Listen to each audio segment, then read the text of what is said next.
Voilà donc un homme avec un H majuscule, vivant une vie humaine sur une base différente de celle de tout autre homme. Il y avait à ce fait un aspect négatif et un aspect positif. L'aspect négatif était le suivant, si je peux introduire ici l'expression. Il était circoncis de cœur. Cela veut dire qu'il était complètement séparé du principe du moi en tout point, dans son intelligence, son cœur et sa volonté. Il ne voulait pas utiliser son intelligence ou penser ses pensées ou arriver à ses jugements sur la base du principe du moi, de quelque façon que ce soit. Le moi n'avait aucune place, ni dans ses sentiments, ni dans sa volonté. Voici donc un homme qui a une âme, une intelligence, un cœur et une volonté, le constituant en un vrai être humain, mais dans l'âme de qui le principe du moi a été complètement mis de côté.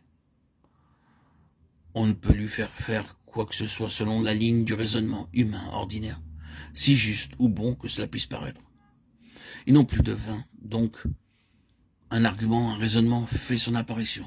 Donc, ceci et cela et quelque autre chose constituant une très bonne affaire pour son intervention et une réalisation.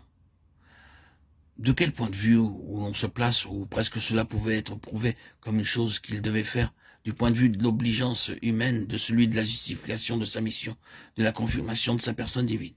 Oui, vous pouvez prouver cela en partant de tout point de vue pris un à un, mais il ne se met pas en mouvement sur la base d'une pensée influencée par un genre d'argument quel qu'il soit. La seule considération en ce qui le concerne est la suivante. Est-ce que mon père veut cela? Et le veut-il maintenant? Et le veut-il de cette façon? Ce sont là les choses qui influencent son intelligence, son cœur et sa volonté, son âme. Jusqu'à ce qu'il soit sûr à ce sujet, rien sur cette terre ou dans ce monde, aucun argument ou appel ou événement ne le fera bouger, car il est en train de faire quelque chose. Et nous allons voir présentement ce à quoi il est occupé. J'ai dit qu'il était entièrement circoncis de cœur. C'est une expression biblique. Voyez Romains 2, 29. Il nous faut en comprendre le sens. Cela signifie que dans le cœur a eu lieu une séparation absolue entre deux choses.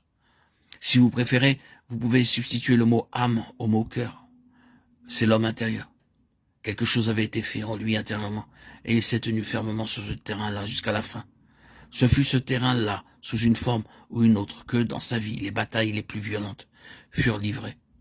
Parfois l'assaut venait par le moyen du plus intime ami et disciple. À Dieu ne plaise, Seigneur, cela ne t'arrivera pas. Arrière de moi, Satan. Tu mets un scandale, car tes pensées sont celles des hommes. Matthieu 16, 22, 23. Ta perspective est celle des hommes, elle est purement et simplement au niveau des hommes. Je n'appartiens pas à ce royaume des hommes dans lequel tu te meus.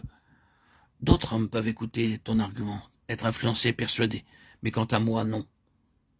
Et ce fut ainsi jusqu'à la fin. Il s'est tenu fermement sur ce terrain-là, celui de ce que nous contenterons d'appeler le terrain de la circoncision du cœur intérieur.